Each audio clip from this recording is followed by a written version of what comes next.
Hello students, कैसे हैं आप सब और कैसे चल रही है अभी मुख्य परीक्षा की तैयारी। स्टूडेंट्स, जैसे कि मैंने कहा था कि अगले वीडियो में मैं आप सभी को मुद्रास्फीति पढ़ाऊंगी, तो आज हम लोग फिर से आ गए हैं। जो जेपीएससी मेंस इकोनॉमिक्स का जो पेपर है, पेपर 5, उसका दूसरा टॉपिक है मुद्रास्फीति। ठीक है, उसमें है मुद्रास्फीति की संकल्पना और मुद्रास्फीति को नियंत्रित करने के उपाय। तो थोड़ा सा मैंने इसको, क्योंकि मुद्रास्फीति की संकल्पना को समझने के लिए कितने प्रकार की मुद्रास्फीति होती है इसको भी जानना बहुत बेहद ज़रूरी है। तो चलिए शुरुआत करते हैं। हाँ, लेकिन शुरुआत करने से पहले मैं आप सभी को बता दूं, क्योंकि अब मैं कोशिश करूंगी कि मैं खास करके इकोनॉमिक्स का जो टॉपिक है उस पर कंटिन्यू वीडियो बनाऊं। तो आप सभी इस चैनल का जो सब्सक्रिप्शन है वो ले लीजिए, सब्सक्राइब कर लीजिए, ताकि आपको समय जब भी वीडियो आए, ऑलमोस्ट डेली एक वीडियो आएगा ही आएगा। तो मैं कोशिश करूँगी कि जल्दी से जल्दी पूरा इकोनॉमिक्स का जो पेपर है उसको कवर कर दूँ, और साथ में जो भी टॉपिक में पढ़ा रही उस पर बेस्ड जितने भी क्वेश्चन होते हैं वो आपको उसका फॉर्मेटिंग भी करा दूँ, ताकि मुख्य जो मुद्दा होता है हमारा कि आंसर राइटिंग जो प्रैक्टिस होता है वो होता है, तो वो भी आप आराम से कर सकें। ठीक है, और आप सभी इसको सब्सक्राइब कीजिए इस चैनल को, ताकि ज़्यादा से ज़्यादा आपके पास वीडियो पहुंच सके, और इसको शेयर भी कीजिए ताकि जो भी है, और जो भी लोग हैं जो इकोनॉमिक्स उनको टफ लगता है या फिर और अच्छे तरीके से समझना चाहते हैं, तो उनके लिए भी ये आसान हो जाएगा। और दूसरी बात मैं ये भी कहना चाह रही थी कि योर आइस जो चैनल है उसका ऑफलाइन मोड भी आने वाला है। तो इसकी शुरुआत पटना से हो रही है, तो ऑफलाइन क्लासेस भी वहाँ से शुरू होगी। तो आपके जो जान परिचित हैं या आप भी अगर ऑफलाइन क्लास करना चाहते हैं तो आप वहाँ से शुरुआत इसकी कर सकते हैं। ठीक है, तो चलिए अब हम शुरुआत करते हैं मुद्रास्फीति की संकल्पना, जो कि जेपीएससी मेंस का जो सिलेबस है। ना सिर्फ जेपीएससी, अगर आप बिहार बीपीएससी या किसी भी स्टेट सर्विसेज, यूपीएससी, इन सभी की तैयारी कर रहे हैं, तो इन सभी में आपको अर्थव्यवस्था, भारतीय अर्थव्यवस्था पढ़ना ही पड़ता है। तो आप इसको हर स्टेट पीसीएस के लिए आपके ये काम आएगा। तो चलिए शुरुआत करते हैं।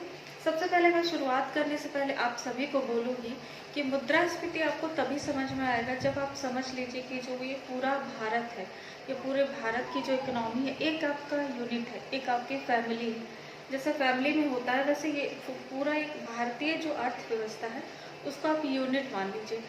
ये मत सोचिए कि कहाँ उत्पादन हो रहा है, कहाँ पे उसकी पूर्ति हो रही है, कौन खरीद रहा है। बस एक समझ लीजिए कि एक भारतीय अर्थव्यवस्था है, ये पूरा एक यूनिट है। इसमें उत्पादन होगा, उत्पादन का उपभोग होगा, मुद्रा का खर्च होगा। बस एक यूनिट की तरह इसको दिमाग में रखिए, तो मुद्रास्फीति बिल्कुल समझ में आ जाएगी। ठीक है, चलिए शुरू करते हैं। मुद्रास्फीति, ठीक है, तो सबसे पहले हम लोग इसका सामान्य रूप समझेंगे कि सामान्य रूप से मुद्रास्फीति का अर्थ होता क्या है। ठीक है, अर्थव्यवस्था, जैसा मैंने अभी बताया कि एक अर्थव्यवस्था मतलब हमारी जो अर्थव्यवस्था या किसी भी देश की जो एक अर्थव्यवस्था है, जो एक यूनिट है, ठीक है, उस अर्थव्यवस्था में वस्तुओं एवं सेवाओं के सामान्य मूल्यों में होने वाली निरंतर वृद्धि। ठीक है, इसमें कौन कौन सा अंडरलाइन करने वाला है। ठीक है, अर्थव्यवस्था हो गया, सामान्य मूल्य हो गया, और एक ये निरंतर वृद्धि। ठीक है, तो किसी भी अर्थव्यवस्था में वस्तु और सेवा का ही उत्पादन होता है, या तो वस्तु होगा या सेवा होगी। तो उसका जो सामान्य मूल्य है, जो उसका सामान्य मूल्य है, जिस मूल्य पर आपको कोई वस्तु मिल रहा है या सेवा आपको मिल रही है, उसका जो सामान्य मूल्य है उसमें निरंतर वृद्धि। ऐसा नहीं कि एक बार वृद्धि हो गई फिर वो रुक गया, तो वो मुद्रास्फीति नहीं है। आपको हमेशा इसकी परिभाषा में या अपनी समझ में ये बना के रखना है कि मुद्रास्फीति का मतलब है कि मुद्रा के मूल्य में वस्तु के मूल्य में निरंतर वृद्धि। मुद्रा का मूल्य तो घटता है, वो हम लोग आगे समझेंगे कैसे घटता है। ठीक है, निरंतर वृद्धि, या अब इसको ये हम लोगों ने एक सामान्य ओवरव्यू बना लिया कि वस्तु और सेवाओं के मूल्यों में निरंतर वृद्धि। अब या इसको आप देख सकते हैं कि अर्थव्यवस्था में जब वस्तुओं एवं सेवाओं के उत्पादन की अपेक्षा मुद्रा की पूर्ति में अधिक तेजी से वृद्धि होती है। ठीक है, जब एक अर्थव्यवस्था जो एक यूनिट है, वहां पर क्या होता है कि वस्तु वस्तुओं एवं सेवाओं का जो उत्पादन है उसकी अपेक्षा क्या होता है, मुद्रा ज़्यादा बढ़ जाती है। ठीक है, जितना वस्तु है उसके अनुसार मुद्रा नहीं है, उससे ज़्यादा मुद्रा है। मतलब जो मनी है जो आप खर्च करते हैं तरल रूप से जो अर्थव्यवस्था में होता है वो अर्थव्यवस्था में ज़्यादा मात्रा में है। और आप एक यूनिट के रूप में सोचिए कि एक यूनिट है और उसमें आपका मुद्रा ज़्यादा है और वस्तु और सेवा कम है, तो वैसे में भी मुद्रास्फीति बढ़ती है। कैसे, इसका एक एग्जाम्पल लेते हैं। मान लीजिए कोई वस्तु है और सेवा है, ठीक है, वो कभी 10 था, मान लीजिए अर्थव्यवस्था में 10 वस्तु है, मुद्रा कितनी है 20 है, तो मूल्य कितना हो जाएगा 2 रुपये। ठीक है, उसी तरह अब उत्पादन बढ़ के कितना हो गया 15 हो गया, वस्तु और सेवा का उत्पादन बढ़ के 15 हो गया, लेकिन मुद्रा जो है वो उसकी अपेक्षा ज़्यादा बढ़ गया, 60 हो गया, 60 मुद्रा हो गई, तो इसका क्या हो गया मूल्य 4 रुपये। अब फिर उत्पादन बढ़ा और ये 20 हो गया बढ़ के, वस्तु या सेवा जो भी है वो बढ़ के 20 हो गया, तो मुद्रा कितनी, और मुद्रा कितनी बढ़ी 100 बढ़ी, तो अब क्या हो जाएगा 20 × 100 यानी 5 रुपये। तो आप देख रहे हैं कि निरंतर जो है किसी वस्तु का और सेवा का मूल्य जो है निरंतर बढ़ रहा है। इसका मतलब ये क्या है, ये एक मुद्रास्फीति की स्थिति को दिखलाता है। ठीक है, या तो ऐसे हो सकता है कि अर्थव्यवस्था में जब वस्तु और सेवाओं का उत्पादन की अपेक्षा मुद्रा जो है वो अधिक, मुद्रा की पूर्ति अधिक हो जाती है। कैसे अधिक होती है, हम लोग जब आगे मुद्रा के प्रकार पढ़ेंगे तो ये और समझ में आ जाएगा। उसके बाद या इसको इस तरह से भी लिख सकते हैं कि वस्तुओं एवं सेवाओं की पूर्ति की अपेक्षा उनकी मांग अधिक हो जाती है। ठीक है, जो वस्तुओं और सेवाओं की जो पूर्ति है, ऐसा नहीं है कि हमेशा जो है प्रोडक्शन कम ही हो रहा है, हो सकता है प्रोडक्शन जितना होना चाहिए उतना हो रहा है, लेकिन अचानक से किसी भी चीज़ की मांग बढ़ गई। इसका एग्जाम्पल हम लोग ले सकते हैं कि जब पहला लॉकडाउन हुआ उससे जस्ट पहले जो कोविड का जो एकदम स्थिति बन रहा था कि लॉकडाउन लग जाएगा या फिर क्या होगा क्या नहीं, उस समय आप देखेंगे कि मास्क जो है बहुत महंगा मिल रहा था, सैनिटाइजर का की कालाबाजारी हो रही थी, वो महंगा मिल रहा था। तब सरकार को क्या करना पड़ा, एक गाइडलाइन जारी करना पड़ा कि इससे ज़्यादा मूल्य पर आप नहीं बेच सकते हैं। तो अचानक से, पहले से तो ये स्थिति थी नहीं कि लोग मास्क लगाएंगे, सैनिटाइजर का यूज़ करेंगे, तो अचानक से जब ऐसा हुआ तो जो प्रोडक्शन तो उतना ही हो रहा था, ऐसा नहीं है, लेकिन अचानक से जब मांग बढ़ गई तो उसका मूल्य जो है वो बढ़ गया। आप लोग तीज त्योहार में भी देखते होंगे कि जब आप फल खरीदने जा रहे हैं, सब लोग तीज करते, त्योहार बनाते, उसमें आप देखते फल का मूल्य बढ़ गया। क्यों बढ़ गया कि अचानक से मांग बढ़ गई, सभी लोग तीज कर रहे हैं, छठ मना रहे हैं या कोई भी ऐसा त्योहार हो, तो उसमें क्या होता है वो उस पर्टिकुलर चीज़ का मूल्य जो है, मांग जो बढ़ जाता है तो मूल्य अपने आप भी मांग बढ़ने से, क्योंकि ज़्यादा लोगों को चाहिए लेकिन वो आपूर्ति कम हो जाती है तो उसके बदले में उसका मूल्य जो है वो बढ़ जाता है।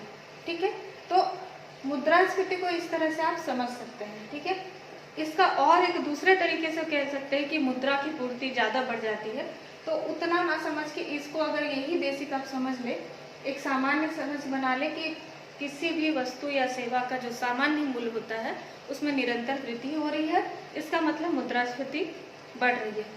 मुद्रास्फीति की स्थिति अर्थव्यवस्था में है। अर्थव्यवस्था में जब वस्तु और सेवाओं के उत्पादन की अपेक्षा मुद्रा की पूर्ति अधिक होने लगती है, उत्पादन हो रहा है, लेकिन उत्पादन अपना चल रहा है, लेकिन उसकी अपेक्षा जो है, अपेक्षा तुलना ये बढ़ रहा है तो मूल्य भी बढ़ेगा। अगर सेवाओं की पूर्ति, वस्तु और सेवाओं की पूर्ति तो वही है जो पहले थी, सामान्य तरीके से ही चली, लेकिन अचानक से मांग बढ़ गई तो भी मुद्रास्फीति बढ़ने लगती है। ठीक है, अब आते हैं मुद्रास्फीति के प्रकार। प्रकार क्या क्या है, प्रकार इसके बहुत सारे हैं। ठीक है, तो उसी को मैंने 2 पार्ट में बांट दिया है। ठीक है, क्योंकि तो मुद्रास्फीति का प्रकार क्या है, हालांकि अगर जीपीएससी के सिलेबस पर जैसे डाले तो उसने कहीं भी प्रकार नहीं लिखा है, ना ही वो पूछा है, लेकिन इसको और अच्छे तरीके से इसका, क्योंकि इसकी संकल्पना लिखी हुई, तो उसको समझने के लिए आपको प्रकार भी समझना पड़ेगा। ठीक है, तो मुद्रास्फीति के दर के आधार पर मुद्रास्फीति के कितने प्रकार हैं और मांग और पूर्ति के आधार पर मुद्रास्फीति के कितने प्रकार हैं। अगर दर के आधार पर जो मुद्रास्फीति का जो प्रतिशत निकाला जाता है उसको दर बोलते हैं, तो इसका दर निकालने का भी एक फॉर्मूला है लेकिन उतना हम लोगों को नहीं जाना, क्योंकि हम लोगों को अर्थशास्त्री नहीं बनना है, बल्कि भारतीय अर्थव्यवस्था की एक सामान्य समझ बनानी है बस। तो पहला है रेंगती हुई मुद्रास्फीति। ठीक है, रेंगती हुई मुद्रास्फीति जो होता है 0 से 3% तक। ठीक है, अगर मुद्रास्फीति की दर 0 से 3% तक है, इसका मतलब वो रेंगती हुई मुद्रास्फीति के प्रकार में आएगा। ठीक है, और ये जो रेंगती हुई मुद्रास्फीति के प्रकार है, ये विकसित देशों के लिए ये आइडियल माना जाता है, आदर्श होता है, क्योंकि अगर वहाँ पे ज़्यादा मुद्रास्फीति बढ़ने लगेगी तो वहाँ ऑलरेडी जो वस्तु और सेवाओं का मूल्य होता है वो ज़्यादा होता है हमारे देश के मुकाबले में। तो अगर वो ज़्यादा बढ़ेगी तो इसका मतलब है बहुत ज़्यादा बढ़ेगी, तो इसलिए ये उनके लिए आइडियल होता है। फिर चलती हुई मुद्रास्फीति 3 से 10% तक, ये हमारे अर्थव्यवस्था, विकासशील देशों की अर्थव्यवस्था के लिए ये अच्छा रहता है, अच्छा माना जाता है। ये हो गई चलती हुई मुद्रास्फीति। तीसरा है दौड़ती हुई मुद्रास्फीति, मतलब 10 से 20% के बीच में जो मुद्रास्फीति होती है वो होती है दौड़ती हुई मुद्रास्फीति। और कूदती हुई मुद्रास्फीति ये होती है 20% और उससे ज़्यादा, जो कि जिम्बाब्वे और कई ऐसे देशों में देखा जाता है कि लोग छोटा सा सामान लेने एक ट्रॉली में पूरा भर के नोट लेके जा रहे हैं, वही है कूदती हुई मुद्रास्फीति। ठीक है, अब आगे आते हैं मांग एवं पूर्ति के आधार पर मुद्रास्फीति के कितने प्रकार हैं। तो मांग जन्य मुद्रास्फीति है पहला, पूर्ति जन्य मुद्रास्फीति है, और तीसरा है आयातित मुद्रास्फीति। ठीक है, जितना हमारा मांग या पूर्ति का जो डिमांड वो रहता है, रिक्वायरमेंट रहता है, उसी हिसाब से हम लोग आयात भी करते हैं। इसलिए मांग और पूर्ति के आधार पर तीन प्रकार की मुद्रास्फीति होती है, और फिर इन तीनों को आगे डिटेल में देखते हैं। मुद्रास्फीति, ठीक है, मांग एवं पूर्ति के आधार पर जो तो 3 मुद्रास्फीति मैंने बताया, उसी में से एक है मांग जन्य मुद्रास्फीति। ये क्या होता है? मांग जन्य मुद्रास्फीति वह होती है जब अर्थव्यवस्था में वस्तु एवं सेवाओं की मांग बढ़ जाती है। ठीक है, तो ऐसे में क्या होता है, उस वस्तु की चूंकि पूर्ति उसके मुकाबले में घट जाती है, तो वो मांग जन्य मुद्रास्फीति कहलाती है। मतलब मांग बढ़ने से जब वस्तुओं एवं सेवाओं का मूल्य बढ़ता है तो वो होती है मांग जन्य मुद्रास्फीति। और ये कौन कौन से तरीके से होती है, कब कब ये होता है? जब होती है उसी में है चलन मुद्रास्फीति। चलन मुद्रास्फीति क्या होती है? जब अर्थव्यवस्था में बहुत भारी मात्रा में नोट एवं सिक्के छाप दिए जाते हैं और अर्थव्यवस्था में डाल दिए जाते हैं, तो उससे क्या होता है, लोगों के पास पैसे ज़्यादा आ जाते हैं, तो उनसे क्या होता है, वो नई नई चीज़ें खरीदना चाहते हैं, जिनके मुकाबले में उत्पादन जो है वो कम है। तो मांग बढ़ जाती है, तो उस वस्तु की जो है वो का मूल्य जो है वो बढ़ जाता है। तो इसीलिए ये हो गया चलन मुद्रास्फीति, मतलब कि जो मुद्रा है उसका चलन अर्थव्यवस्था में ज़्यादा हो गया है। दूसरा है साख मुद्रास्फीति। साख मतलब क्रेडिट, क्रेडिट मतलब लोन, मतलब कि जब बैंकों द्वारा ज़्यादा से ज़्यादा मात्रा में कम ब्याज दर पर लोन बांटे जाते हैं, तो वैसे में भी क्या होता है, अर्थव्यवस्था में जो मुद्रा की पूर्ति जो है वो तरल जो मुद्रा होती है वो बढ़ जाती है। ऐसे में लोगों के पास भी ज़्यादा से ज़्यादा मुद्रा होती है, पैसे खर्च करने के लिए उनके पास पैसे बहुत ज़्यादा होते हैं, तो तब भी मांग बढ़ती है, जिस कारण से जो है वो मुद्रास्फीति बढ़ने लगती है। इसीलिए ये भी एक मांग जन्य मुद्रास्फीति है। तीसरा है वस्तु मुद्रास्फीति। जब भी कोई आपदा की स्थिति आती है, तो ऐसे में क्या होता है कि वस्तुओं एवं सेवाओं का उत्पादन भी एक तरह से बंद हो जाता है, क्योंकि आपदा की स्थिति है, वैसे में सब लोग उसमें व्यस्त हो जाते हैं, तो वस्तु एवं सेवाओं का उत्पादन एक तरफ तो घट जाता है और दूसरी तरफ मांग भी बढ़ जाती है।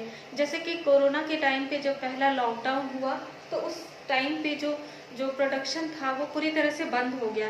ऐसे समय में जो लोग कमा रहे थे, रोजगार कर रहे थे, उन बहुत सारे लोगों का रोजगार छिन गया। तो सरकार के पास क्या आया कि कहीं ना कहीं जो आवश्यक वस्तु है उनको भी दिलाना है, सरकार की जिम्मेदारी। तो मांग अचानक से सरकार के पास बढ़ गई।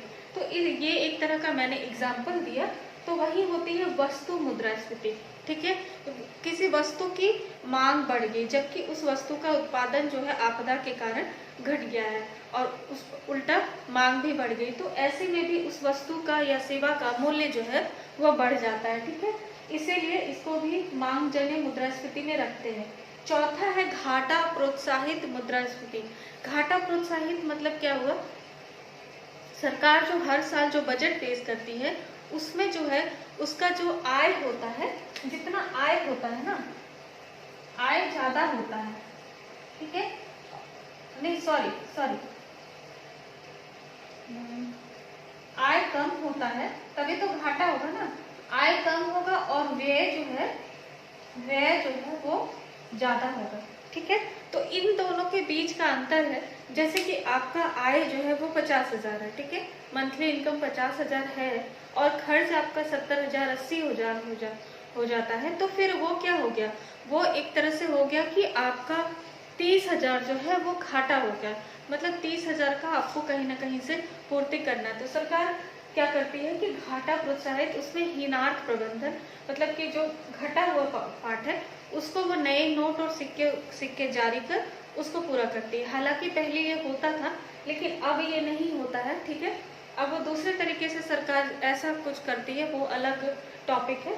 तो घाटा प्रोत्साहित, तो ऐसे में भी क्या होता है, सरकार जब नए नोट और सिक्के लेके आती है मार्केट में तो उससे भी जो है नए मुद्रा की पूर्ति बढ़ जाती है, लोगों के पास पैसा बढ़ जाता है तो वो खरीदने की टेंडेंसी जो है वो बढ़ा देते हैं। ऐसे में भी मांग बढ़ जाती है और मुद्रास्फीति भी बढ़ने लगती है, वस्तु और सेवाओं का मूल्य जो है वो बढ़ने लगता है। इसे भी कहते हैं मांग जन्य मुद्रास्फीति, ठीक है। अब आते हैं पूर्ति जन्य, जो दूसरा मैंने बताया था पूर्ति जन्य मुद्रास्फीति। इसमें क्या होता है, वस्तुओं और सेवाओं की जो पूर्ति है उसको वास्तविक या कृत्रिम रूप से कम कर दिया जाता है। या तो वो वास्तविक रूप से कम हो जाएगी, वास्तविक रूप से कब कम होगी, जब किसी कंपनी में हड़ताल हो गया, कंपनी ही पूरी बंद हो गई, तालाबंदी हो गया, ऐसे में क्या हो, वास्तविक रूप से उत्पादन ही नहीं हो रहा है तो पूर्ति भी नहीं होगी, पूर्ति में कमी आ जाएगी। ऐसे में जब ऐसे पूर्ति जब कमी आ जाएगी तो मांग मुद्रा जो क्या होगा वो बढ़ जाएगा, ठीक है। पहले दोनों सेम था और जब प्रोडक्शन बंद हुआ वस्तुओं का तो वो नीचे आ गया, ठीक है, पूर्ति कम हो गई और मुद्रा ज्यादा हो गई। तो ऐसे में भी क्या होगा, मुद्रा ज्यादा और वस्तु जो है वो कम रहेगी, मुद्रा ज्यादा रहेगी तो मुद्रास्फीति बढ़ेगी। इसीलिए इसको पूर्तिजन्य मुद्रास्फीति। कृत्रिम रूप से क्या होता है, कृत्रिम रूप से होता है कि जानबूझकर उत्पादन तो उतना हो रहा है, ठीक है, उत्पादन उतना ही हो रहा है वस्तुओं और सेवाओं का, लेकिन जानबूझकर कुछ लोगों द्वारा जमाखोरी कर देते हैं, कालाबाजारी होती है किन्हीं वस्तुओं की, इस उम्मीद में कि आगे कुछ दिनों बाद अगर इस वस्तु का कीमत और बढ़ता है तो हम लोग ज्यादा से ज्यादा इसको बेचकर और ज्यादा से ज्यादा मुनाफा कमाएंगे, या मुनाफाखोरी भी इसको बोलते हैं। तो मुनाफाखोरी हो गया, जमाखोरी हो गई, कालाबाजारी हो गई, मतलब उत्पादन है लेकिन कृत्रिम रूप से हम लोग उसका सप्लाई जो है वो रोक दिया जाता है, जिससे क्या होता है, जिससे भी उस वस्तु का कीमत जो है वो बढ़ने लगता है, ठीक है। तो ये भी हो गया पूर्तिजन्य मुद्रास्फीति में। ऐसे आयातित मुद्रास्फीति, इसी का क्या है, आयातित मुद्रास्फीति, जैसे कि हम लोग कच्चा तेल ज्यादा मात्रा में आयात करते हैं और जब उस कच्चे तेल की कीमत विदेशों में बढ़ जाती है तो हम लोग आयात भी ज्यादा, हम लोगों को आयात तो करना ही करना है, हम लोग महंगा दाम देकर उसको आयात करते हैं। अब आयात करेंगे तो जो रिफाइंड ऑयल निकलेगा, मतलब जो पेट्रोल है डीजल है वो भी महंगा होगा, पेट्रोल डीजल महंगा होगा तो जो वाहन में जो डीजल और पेट्रोल डालकर जो मतलब पूरा जो परिवहन सिस्टम है वो चलता है, वो भाड़ा भी बढ़ जाएगा, ठीक है। तो उससे क्या होगा, वस्तु का उत्पादन का जो लागत है, कच्चे माल को पहुंचाना और फिर बने हुए माल को मार्केट तक लाना, तो उसका भाड़ा जो बढ़ेगा वो भी कहीं ना कहीं वस्तु को से ही वसूला जाएगा, तो वो भी हो जाता है आयातित मुद्रास्फीति। ऐसे ही इसी को आयातित मुद्रास्फीति कहते हैं। तो इससे भी मुद्रास्फीति बढ़ती है, अगर हम महंगा सामान खरीदेंगे तो हम बेचेंगे भी महंगा, तो इसीलिए ये भी है एक, ये भी मुद्रास्फीति का कारण है, ठीक है। तो यही हो गया मांगजन्य मुद्रास्फीति, पूर्तिजन्य मुद्रास्फीति और आयातित मुद्रास्फीति। उसके पहले हम लोगों ने ये पढ़ लिया है कि मुद्रास्फीति के दर के आधार पर क्या होता है, ठीक है, 4 प्रकार की मुद्रास्फीति होती है, ठीक है। अब आगे जो जेपीएससी का सिलेबस है उसमें क्या दिया हुआ है कि मुद्रास्फीति को नियंत्रित करने के उपाय, ये बहुत ही इम्पोर्टेंट टॉपिक है और इसमें बहुत लंबा, ये बहुत अच्छा लंबा भी है और अच्छा भी है, मज़ेदार भी है, आपको पढ़ने में मज़ा आएगा। तो इसको मैंने इस पूरे टॉपिक को जो है ना एक अलग से वीडियो में इसको बताऊंगी, क्योंकि शॉर्ट में बताने से ये काम नहीं चलेगा, क्योंकि ये सिलेबस में और इससे एक पूरा 40 नंबर का प्रश्न बन सकता है। तो इसीलिए इसको मैं अगले वीडियो में इसको बताऊंगी। और उसके बाद जो वीडियो आएगा उसमें मुद्रास्फीति से जुड़ा हुआ जितने भी मेंस के प्रश्न आ सकते हैं मेरे दिमाग में जो है, जो मैंने लिखा था या फिर जो आए हुए भी हैं, उन सभी को सारा मिला के और उसका फॉर्मेटिंग हम लोग करेंगे। तो आप लोग सभी लोग इस चैनल को जरूर सब्सक्राइब कीजिए, ताकि अब जो मैं कोशिश कर रही हूँ कि ज़्यादा से ज़्यादा कंटिन्यू वीडियो लाने का, तो इससे आपको फ़ायदा हो। ठीक है, तो चलिए आज इतना ही, इस वीडियो को यहीं पर समाप्त करते हैं। आगे हम लोग वीडियो में मिलते हैं, जहाँ मैं आप लोगों को बताऊंगी मुद्रास्फीति को नियंत्रित करने के उपाय। ठीक है, चलिए बहुत बहुत धन्यवाद।